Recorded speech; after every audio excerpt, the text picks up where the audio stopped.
Coming up on today's show, I have an in-depth interview with well-known management consultant Blaise Brosnan from the Management Resource Institute.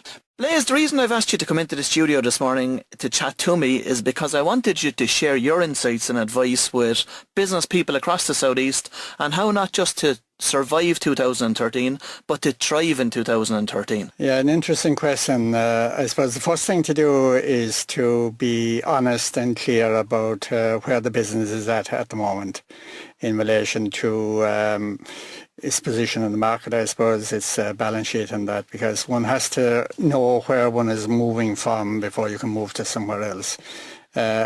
From our experience out there, I think there's the management information systems and that in small business tend not to be great, and a lot of the information tends to be historical. And you know, one of the things that the better companies are doing is they have up-to-date information, they're monitoring the progress against the targets they have set, and they have a kind of a plan of action to do that. You know, it's unfortunate because there's so many free tools out there on the internet today to allow them to be able to pre-plan and to be able to look forward in terms of where their business is going. But you're absolutely right. I find it myself in speaking to lots of business people out there. They're looking at accounts, and those accounts could be anything from 12 to 18 months old at any stage. Yeah, I think that's the problem, and even though there is a lot of tools out there, a lot of, I suppose, owner managers don't necessarily quite understand the tools or what they can do for them, you know. And my own experience would be that I think that a lot of small businesses would never prepare a set of accounts except with a legal requirement to do it. And that's about as much value as they often see in accounts, really. I suppose one of the questions that often comes up to business people is, are they building a business to keep it, or are they building a business to sell it? What are your thoughts out there in terms of business people having given that particular question much thought over the years? I think a lot of people, business people, haven't thought it through. The better ones certainly have what we call an exit strategy.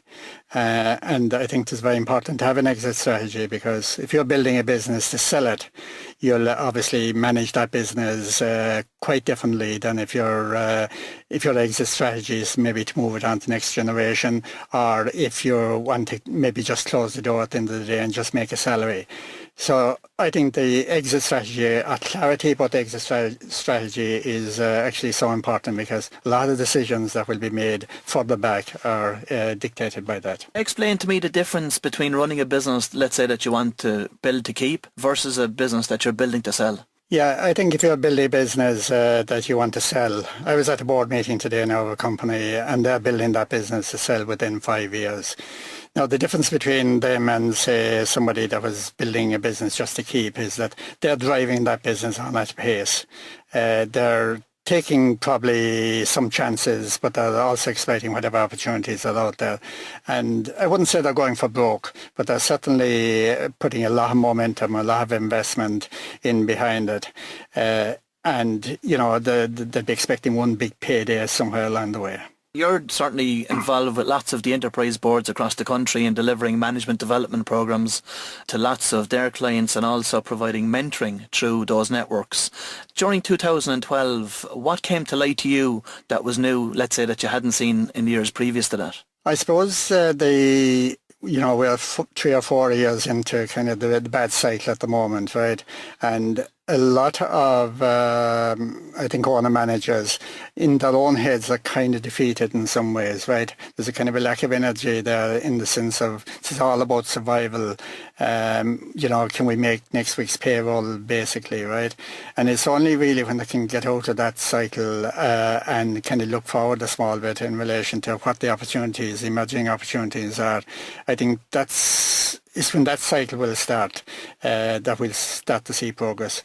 And we're certainly seeing from some of the people that we're dealing with that a minority, probably the 80-20 rule works again. About 20% of owner managers out there at the moment are not just looking at survival of today, they're looking at kind of moving forward as well, and what, investment, or how they might reposition themselves and redefine their definition, their business definition, in order to exploit the opportunity that's out there, yeah. Are you finding that most people out there today are working for the bank in order to meet, let's say, repayments, or to be able to keep their overdraft within the limit? I think it's a priority for an awful lot of small businesses because working capital, or the lack of working capital is a very, very big issue. And until, I suppose, that loosens up somewhat, a lot of owner managers, I think, are so preoccupied with it that they can't really look at their business kind of strategically and look forward, you know. If, let's say, for instance, you were one of those owner managers that were under that level of financial strain, how would you approach it? You know, if a formula is not working for you, you have to do something about it, okay? And just digging the same hole but trying to dig it faster is not necessarily the solution, right?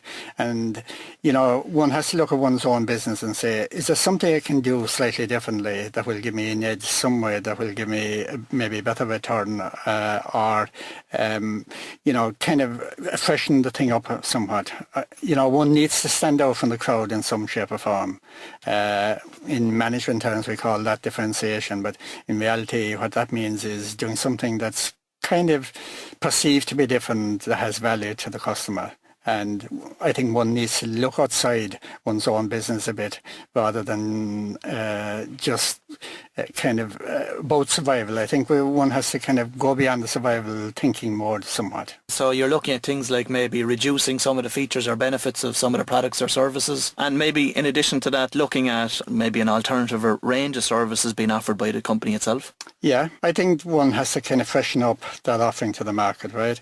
It might mean exiting certain products, maybe exiting from a particular niche of the market, but reinvesting that resource then into something that's more attractive going forward. What are the big challenges facing businesses in 2013 from your insights? Obviously, the backdrop is the whole economy and the lack of confidence, I suppose, out there. I suppose there's two economies there. One is any business that has an export orientation and an export angle. They're generally doing quite well and they're doing, you know, they're motoring on. It's the local kind of small business that's depending very much on the local spend. That's the problem. And if you look at it kind of nationally, there's about 14% of GDP in deposit and banks at the moment from a savings point of view. And money that's not flowing is useless.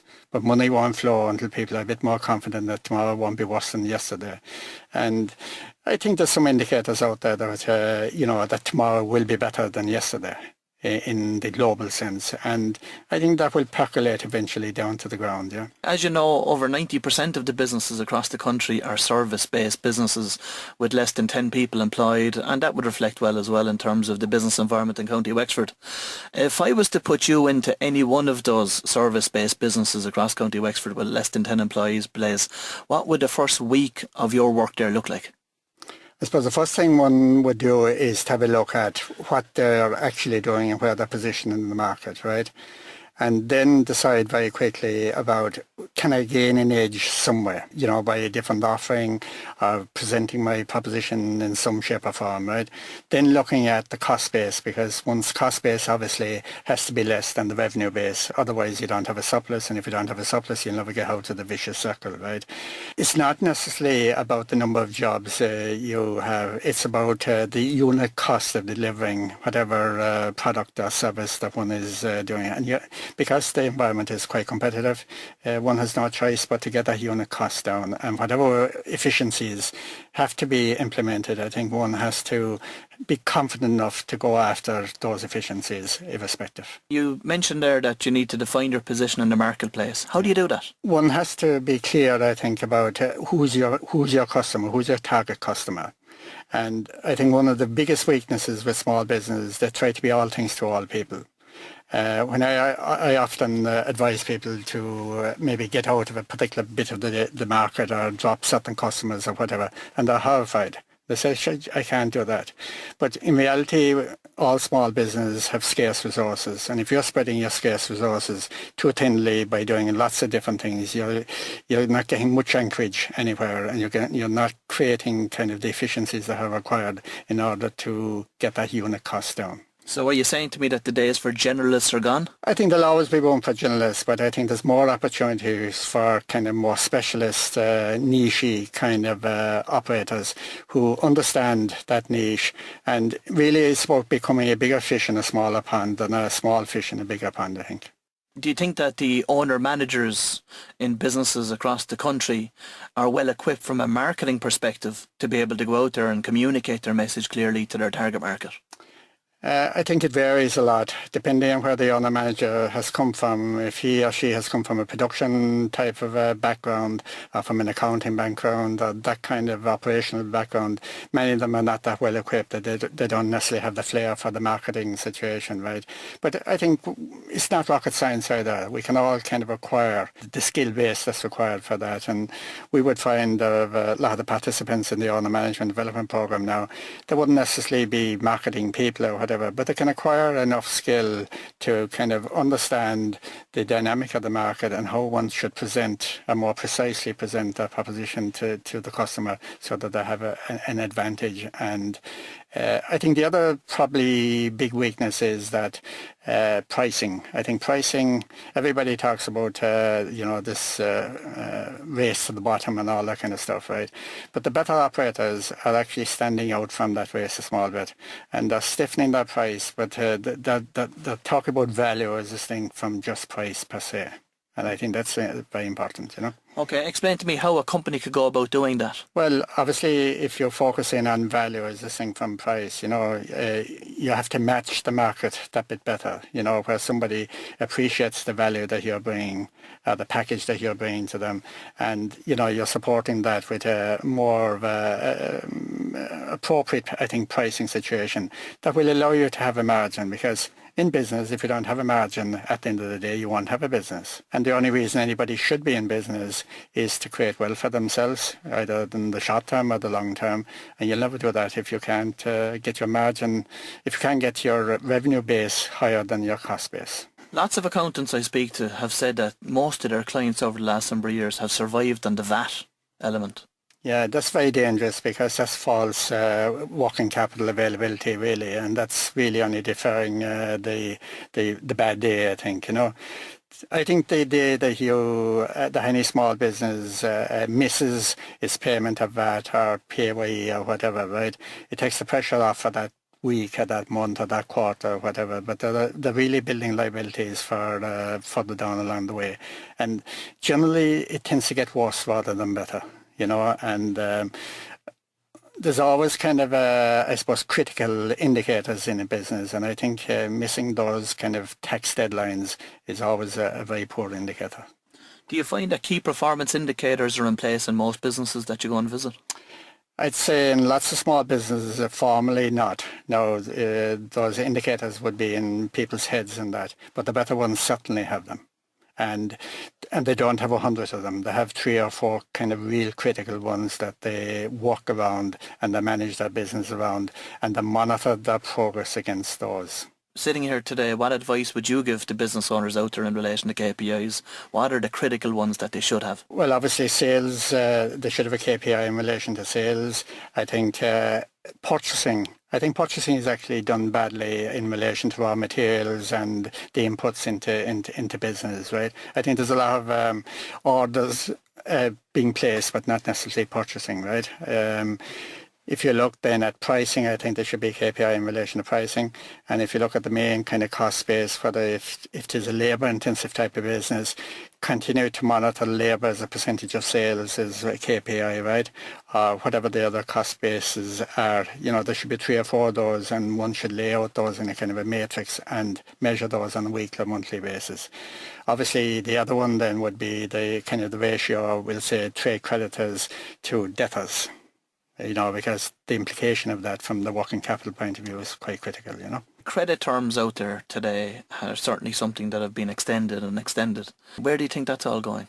It's a big issue. If you take it from a small business point of view, at one side of the equation they have debtors, they're selling out something and they're not getting paid for it, right? And in turn then they can't pay their suppliers, and it's becoming a very vicious circle, right? And I suppose more and more of suppliers are stopping and refusing to supply raw materials to small business because they can't pay. And I can see, and they're correct in doing that, but there's implications of that then for those who need raw material but can't process it or get it. Are you seeing the banks opening up and supporting businesses any more than what they were, let's say, 12 months ago? I think banks, to be fair to them, work on an individual basis with companies, and irrespective of what the media and various people might say, they do, from our experience certainly, they do make a judgment call on the owner-manager, whether he or she is actually fit to handle this money and if they're fit to actually make this business proposition work. And I think in that those situations they tend to support, but they're not certainly supporting anyone who's a bit wishy-washy about what they're about, you know.